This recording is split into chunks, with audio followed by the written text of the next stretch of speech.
In a single heartbeat, the hierarchy of the entire planet is dismantled, and the apex predator of the Holocene is relegated to the bottom of the food chain. You are no longer the master of your domain, you are a snack for a creature you once crushed without a second thought. Imagine the very ground beneath your feet becoming a mountain range of jagged dust and razor-sharp silica. The air becomes thick and viscous, the temperature feels like a physical weight, and a common house cat is now a prehistoric titan capable of leveling a city block with a single swipe of its paw. This is not a dream, but a descent into a microscopic hell where the only law is survival and the only certainty is that something much larger than you is hungry. The transition happened in a flicker of light, a silent ripple through the fabric of reality that left the physical world intact but the human race diminished. One moment, you were reaching for a morning cup of coffee, the next, you were falling through a canyon of woven cotton fibers that used to be your favorite shirt. The hardwood floor, once a polished surface of domestic comfort, is now a desolate wasteland of towering splinters and canyons filled with monolithic dust bunnies. The silence of the house is replaced by a low-frequency hum that vibrates through your very bones, the sound of the refrigerator, now a roaring power plant of industrial scale, vibrating with enough force to liquefy your internal organs if you get too close to its trembling base.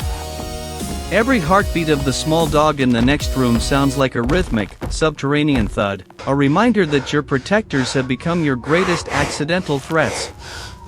Hunger is the first thing that hits you, but not the kind you are used to.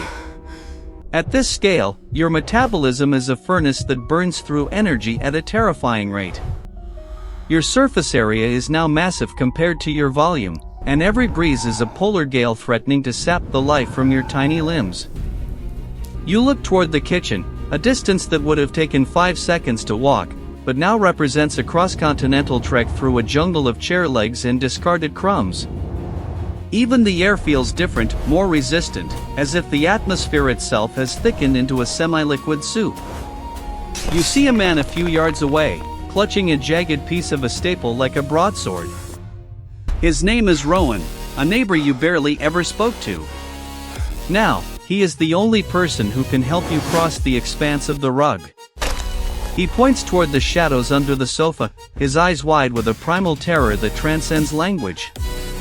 Out of the darkness of the baseboard, something emerges.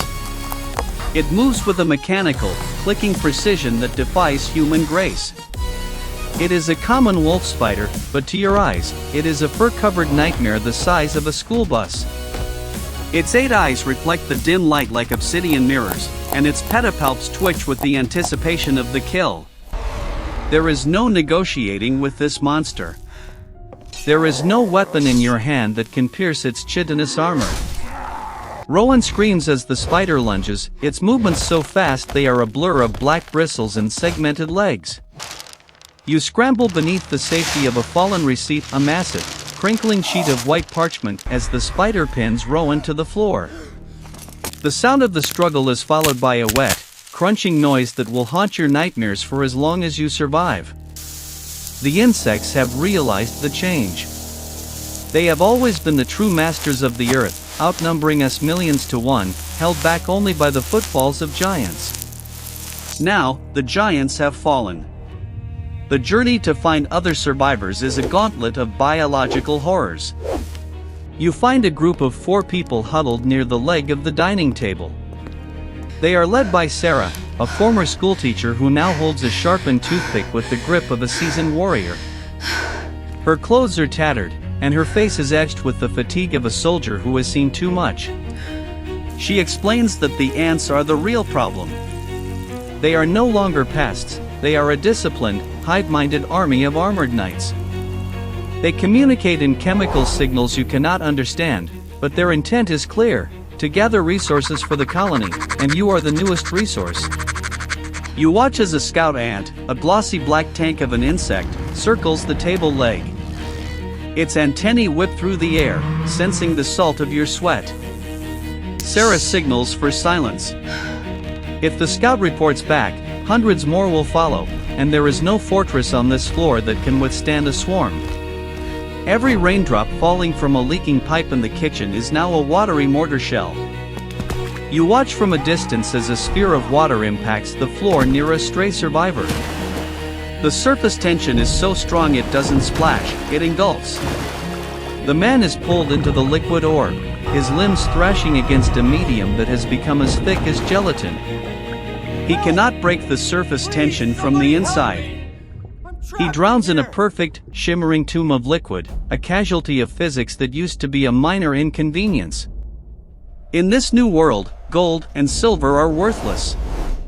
The new currency is a discarded shard of a razor blade or a single, life-sustaining drop of sugar water. You watch Sarah's group argue over the distribution of a single crumb of bread, realizing that even at this scale, the human capacity for conflict remains unchanged. Desperation has stripped away the veneer of civilization, leaving only the raw, throbbing nerve of the survival instinct. As night falls, the true darkness begins. The temperature in the house drops, and the carpet becomes a freezing labyrinth of synthetic fibers. You can hear the scratching of thousands of legs behind the walls. The cockroaches are coming out. They are not scavengers anymore, they are hunters. They move with a terrifying speed, their antennae detecting the chemical pheromones of human fear. You realize that the technology you once relied on is now a graveyard of useless plastic and copper. Your smartphone is a glass monolith, cold and dead, its internal circuits as inaccessible as the stars. It stands as a monument to a civilization that could manipulate the fundamental forces of the universe but couldn't survive a change in perspective. Communication is a ghost of the past. You try to shout to Sarah, but your voice is a high-pitched chirp that barely carries over the roar of the wind gusting through the gap under the front door. The social contract has evaporated. In the shadows of the hallway, you see two men fighting over a single grain of rice with a savagery that would make a predator blush. You wonder if the darkness isn't just in the room, but in the realization that we are as expendable as the gnats we used to swat away. The morning light brings no relief, only the terrifying clarity of your situation. You see a fly land on the table above you. In your previous life, it was an annoyance. Now, it is a twitching, iridescent demon with compound eyes that see every move you make in slow motion. Its wings beat with a concussive force that knocks you off your feet, a sonic wave that feels like standing behind a jet engine. Physics itself seems to have shifted. When you try to climb the side of a wooden cabinet to reach a spilled drop of juice, you find that the world is sticky. Van der Waals forces and surface tension, forces you never had to consider, now dominate your existence. Water doesn't flow, it clings. Dust doesn't settle, it coats. You are living in a world of textures and frictions that feel alien and hostile. To survive, you must unlearn everything it meant to be human and embrace the cold, hard logic of the microfauna. The very cleanliness of the house becomes a hazard. A single puff from an automatic air freshener is now a chemical weapon attack, the fragrance molecules clogging your lungs like thick, toxic smoke. You and Sarah's group retreat into a crack in the floorboards, breathing through scraps of cloth as the floral scent burns your throats. A sudden vibration shakes the entire world. It is a rhythmic thudding that grows louder and more terrifying with every second. The house cat has entered the room. Its footsteps are seismic events, sending shockwaves through the floorboards that toss you into the air. To the cat, you are no longer the source of food and affection, you are a frantic, scurrying plaything. Its pupils dilate until they are twin voids of pure predatory intent. The sheer scale of the animal is incomprehensible, a mountain of fur and muscle that moves with a lethal, fluid grace. There is nowhere to hide when the predator can peel back the very roof of your sanctuary with a single claw. Its purr, once a soothing sound, is now a bone-rattling roar that threatens to collapse your very skeletal structure. You watch as a massive paw, tipped with ivory scimitars, sweeps across the floor, obliterating a makeshift shelter of playing cards. As you watch the cat stalk a group of survivors near the sofa, you are struck by the cosmic irony of it all. We looked to the stars for our predators and our gods, never realizing that they were already here, beneath our feet and in the corners of our rooms. We were only safe because we were big. Now that the shield of scale has been stripped away, we see the world for what it truly is, a vast, unfeeling machine designed to recycle energy from the weak to the strong. The grand narratives of empires, religions, and ideologies have been replaced by a single, desperate question: can I make it to the next hour? You see a mother trying to shield her child from the wind, her eyes wide with a hollow, dead stare. There is no hope for a rescue, no government to intervene, no miracle on the horizon. The world hasn't ended, it has simply moved on without us. The thriller of our existence is no longer about what we can achieve, but what we can endure. We are the ghosts in our own homes, the phantoms of a civilization that was too big to fail until it was too small to matter. As you huddle in the darkness of a wall cavity, listening to the chitinous clicking of a centipede approaching from the depths, you realize that the world is exactly as it always was. We were just too large to see the horror that was happening right under our feet every single day. The cycle of life and death, the brutal efficiency of the food chain, it was always there, hidden in the blades of grass and the cracks of the sidewalk. Every crack in the drywall is a cavern. Every dropped crumb is a feast worth dying for. You watch as a dragonfly zips past the window, a shimmering blue interceptor that strikes a moth mid-air. The explosion of scales and wings looks like a plane crash in slow motion. In this new reality, memory is a burden. You remember the feeling of driving a car, the wind in your hair, the sense of power and agency. Now, the idea of traveling a mile is as daunting as a journey to Mars. You have to wonder if anyone is left who remembers the old world, or if the sheer trauma of the shrinking has wiped our collective slate clean, leaving us as nothing more than clever insects with a tragic sense of loss.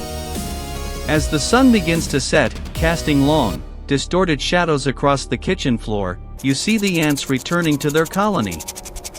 They are carrying pieces of what used to be a community, scraps of cloth, bits of plastic, and things that are better left unidentified. They are efficient. They are tireless. They are the new inheritors of the earth. Perhaps this is the ultimate fate of the human experiment, to be humbled by the very creatures we ignored. The dark thriller of our new lives is just beginning, and the first chapter is written in the dust of our own insignificance. You settle into a crevice, your heart racing at the sound of a cricket's chirp, a sound that used to be a lullaby, but is now a deafening, rhythmic war drum. You close your eyes, but you do not sleep. In the kingdom of the small, the first one to blink is the first one to disappear. You have to be ready to move, to fight, and to kill, because the sun will rise again, and with it, the hunger of the giants. The night is long, and the sounds of the house are a symphony of threats. The settling of the wood sounds like a gunshot. The hum of the pipes is a subterranean roar. There is no answer in the darkness. Only the weight of the air and the smell of the dust. To survive tomorrow, you will have to be faster, meaner, and more cold-blooded than the things that are hunting you. You are no longer a person in the traditional sense, you are a participant in the oldest game in the history of life on Earth. The rules are simple: eat, don't be eaten, and keep moving. As the first light of dawn creeps under the door, illuminating the microscopic particles dancing in the air, you stand up. Your muscles ache, your stomach is a knot of pain, and your mind is a jagged edge of alertness. You look out over the expanse of the floor, towards the distant, glowing horizon of the refrigerator light. It is a long way to go, and the shadows are already moving. But you take a step, then another. Because despite the scale, despite the terror, and despite the overwhelming odds, the one thing that hasn't shrunk is the human will to live. That stubborn, irrational refusal to go quietly into the dark is the only weapon you have left. The silence is broken by a low, buzzing sound. A hornet has found a way inside. It circles the room like a gunship, its stinger a black needle of death. You press yourself flat against a piece of fallen crown molding, holding your breath, watching the shadow of the beast pass over you. It is a beautiful, terrifying creature, perfectly adapted for a world that has no place for you. But as it moves on, you realize something. You are smaller, yes. You are weaker, yes. But you are still here. The scale of the world is a mirror. It shows us not what we have, but what we are when everything is taken away. It shows us the fragility of our systems and the arrogance of our assumptions. As the sun rises higher, turning the dust motes into sparks of fire, you prepare for another day in the tall grass of the shag carpet. You are a human, the size of an ant, and you are ready to fight for your place in the dirt. The hierarchy has been dismantled, the food chain has been flipped, and the nightmare is real. But you are still here. And in this new, small world, that is the greatest victory of all. The struggle continues, one microscopic step at a time, through the canyons of dust and the shadows of the titans. Every breath you take is a defiance of the odds. You watch as a grain of sand, now a boulder, is pushed aside by the emerging head of a beetle. It looks like a tank emerging from a bunker, its mandibles snapping with the force of industrial shears. At this scale, the world moves faster. The insects live at a higher frequency, their reactions nearly instantaneous. To survive, you must sharpen your own senses, predicting the movement of the air and the vibration of the floor. You must learn to read the environment like a map of landmines, or a single misstep into a patch of spilled syrup could mean a slow, sticky death as the sugar hardens around you like amber. You see a woman named Mia trying to navigate the sticky sea of a spilled soda. She moves with agonizing slowness, her feet sinking into the viscous liquid. You reach out with a strand of thread, pulling her toward the dry safety of a discarded bottle cap. The shadows of the afternoon begin to stretch, and you find yourself standing before the base of the kitchen table. It rises above you like a wooden skyscraper, its polished surface reflecting the dim light. Somewhere up there, on the vast plateau of the tabletop, there might be water, or the remains of a meal. But the climb is a vertical marathon, a journey across a treacherous cliffside. You see others attempting the ascent, their tiny fingers gripping the microscopic grain of the wood. Some fall, disappearing into the abyss of the floor below. There is no morning, only the grim determination of those who remain. The cost of survival is high, and the price is paid in the currency of those who weren't fast enough. As the house settles into its nighttime rhythms, the house cat's heart begins to beat faster in its sleep. The sound, heard through the floorboards, is like a heavy drum in an empty hall. It reminds you that even in rest, the giants are dangerous. Their very presence alters the atmosphere, their heat creating localized weather patterns that you must navigate. You wrap yourself in a single thread of discarded silk, a material stronger than steel at this scale, and wait for the morning. You are a survivor in a world that forgot you existed, a tiny spark of consciousness in a vast, dark room. The nightmare is far from over, but you are learning the language of the small. You are learning how to be a ghost in the machine. The ultimate realization comes as you watch a spider weave its web in the corner of the ceiling. It is an architect of death, creating a structure of such geometric perfection that it seems almost divine. We used to think we were the only ones who could build, the only ones who could plan. But the spider has been doing this for millions of years, unchanged and unchallenged. Our cities were just larger versions of these webs, built to catch resources and protect the hive. Now that our cities are gone, we are forced to see that we were never special. We were just temporarily large. As the moon rises, casting a cold, silver light through the window, you prepare yourself for the hunt. Tomorrow is another day in the dark thriller of the microworld, and you intend to be the one who survives to see the dawn. You look at Sarah, who is now sharpening the edge of a piece of broken glass. She doesn't look like a teacher anymore, she looks like a part of the landscape, cold and efficient. "We move at first light," she whispers. The plan is to reach the pantry, a mountain of ironclad cans that could provide shelter and food for months if they can be breached. The distance is immense, and the path is guarded by the centipedes that haunt the dark spaces behind the stove. But there is no other choice. To stay still is to die. To move is to gamble with the gods of the microworld. You tighten the strap of your cotton fiber pack and look out into the darkness. The clicking has started again. The hunters are active. But you are no longer just prey. You are a human who has learned to hide in the shadows of the titans, and that makes you the most dangerous thing in the room. The transition from master to specimen is complete. You watch a dust mote drift through a beam of moonlight, a glowing orb that would have been invisible yesterday. Now, it is a reminder of the beauty and the horror of the world you now inhabit. You are small, you are vulnerable, and you are surrounded by monsters. But as you watch Sarah test the edge of her glass blade, you realize that the human spirit doesn't have a scale. It doesn't matter if you are 6 feet tall or 6 millimeters, the fire inside burns just as hot. You close your eyes for a few minutes of restless sleep, the sound of the house cat's breathing serving as the rhythm of your new, terrifying reality. The dawn will come, and with it, the struggle will begin anew. You are ready. You are the last of the giants, and you will not go quietly.